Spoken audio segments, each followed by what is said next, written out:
I were talking the other day, and uh, he was, wondering if I'd like to be, to say a few things, uh, sort of a little bit, I guess, about my beginning and whatnot. Uh, so I figured I guess there's just some comments that come to mind that I'd like to start off with, if it's okay. Is that everybody is on this cast is really picking up something. I know it's new to a lot of people, but they are. You'd be surprised. You wouldn't be on this cast if you weren't. And I think that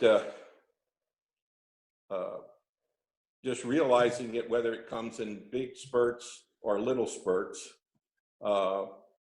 is really kind of up to you, and how you do it. I guess where the shame and whatnot maybe fits in is that sometimes you feel that you're not worthy enough for something, or perhaps it's not coming as fast as you might think. And I mean, a lot of us, experience that from time to time. It's funny, it's an interesting topic, because I've been involved with this for a long time, since I was introduced to it in 1979, and I met Syd in 1980.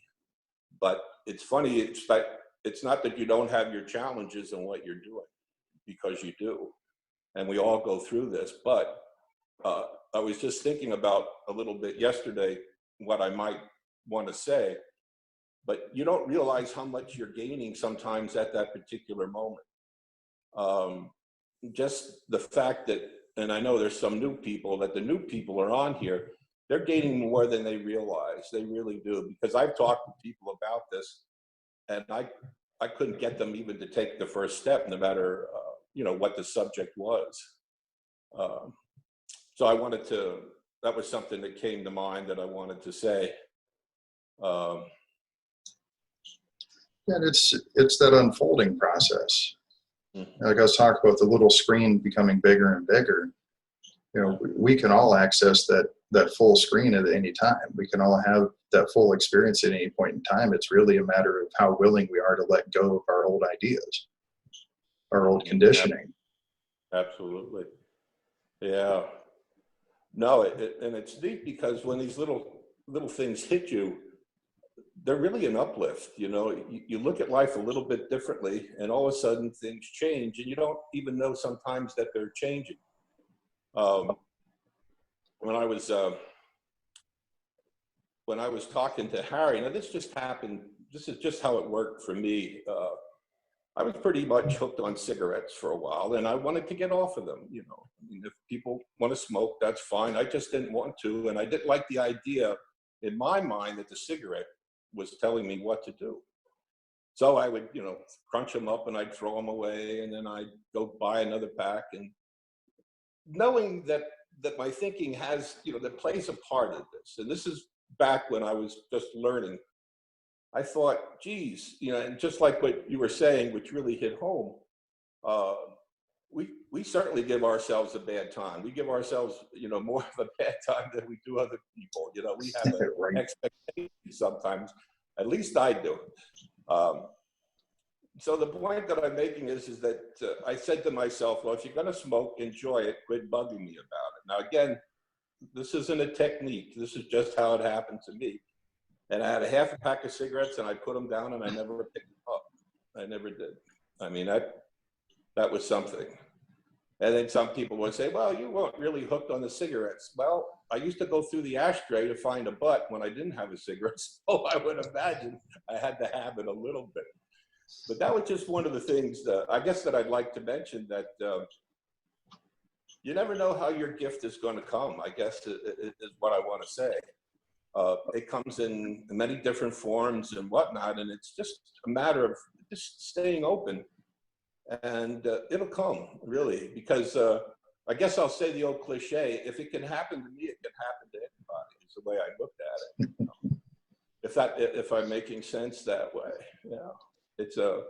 It's a bit of a mystical thing, and it just doesn't happen more than once.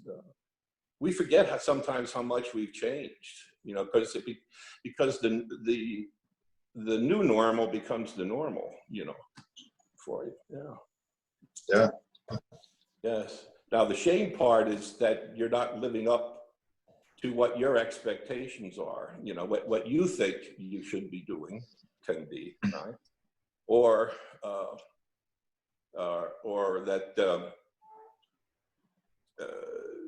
you feel this shame because you feel like maybe you've let somebody down or whatnot. Well, everybody's doing the best they can from the way they see life. You really have no choice. I mean, that's just the way it goes. So the sooner that you can see that, and for lack of a better word, forgive yourself, or just let it go, you'll see a way to get a better understanding, and then all the pieces of the puzzle will come together. Believe me, you'll see it. Yeah, it's just amazing how that works. It is. Now, would you say when you gave up smoking, say, when I gave it up about 5 years ago, people say, you know, how did you quit? I say, I didn't quit, I just stopped. Mm-hmm. Does that kind of make sense to you? It wasn't like a conscious decision, like all the 5,000 times I tried to quit before that. It was just suddenly, it was just gone. Well, it was just something that I wanted to stop for whatever reason, you know. There's a lot of reasons, you know, to stop. I wasn't on the bandwagon. I wasn't trying to tell other people to smoke. It was just something that was a habit that I had that till I planted that seed, that thought seed that I'd like to stop without willpower, without trying. All of a sudden, one day I just put them down. I don't know why, I just did, you know. And I was enjoying them, you know, as much as I could. It was just something that, again, that I wanted to do. I wasn't making any judgments. I mean, I can say the price was a lot. My wife didn't like it. Yeah. But it was just really, really interesting how that happens. And I only say that, you know, when you talk in metaphors and when you're talking about this formless energy, you know, you can just try as hard as you can or whatever to put it in some sort of form that makes sense. But that's why I say it's planting this seed. The seed was that I really don't want to smoke anymore. I just don't really want to. Why I feel like I have to was a habit that I created, much like the habit I have for driving a car. I don't have to think about it. So, you know, it was kind of neat that when I did stop, and I kept the cigarettes there for 3 years. I left them on the bureau. I left them there. But, you know, the habit was gone. And I'm not, you know, again, I'm not recommending this. This is just what happened to me. And then I picked up a cigarette and I smoked it, and the habit was completely gone. So there was just no need for, you know, for me to want to do that again, which I really liked, because it was just something that I wanted to do in life. If I want to run the marathon, I train, and hopefully I can run it, and that I can go ahead and do it. And you do your best, and you see what happens. You plant the seed. Well, I want to do this endurance, you know, is a mark. I know that working at the hospital, for me, it was, again, at the beginning, it was a little bit in steps, because we really had some patients, you know, that were just their behavior. And the more I saw that, the more I saw the innocence in them. And then how I reacted to them was totally different. And then I had to see, the next step for me was to see the innocence in the people that were supposed to be taking care of these people too, because they're in the same boat to some degree. Now that innocence thing is really important. It really is. And boy, it can change everything on how you see things, how you interact, and then actually help change that, or help that person who's ever doing something, you know, to make it the positive change, if that's what the scenario is. Definitely. Absolutely. Syd would say the truth is everywhere. He said he was he was checking out in a grocery line, and he said the checkout woman said something that was incredibly profound. I forget what it was. So it's the listener that seems to pick it up, but the truth is there.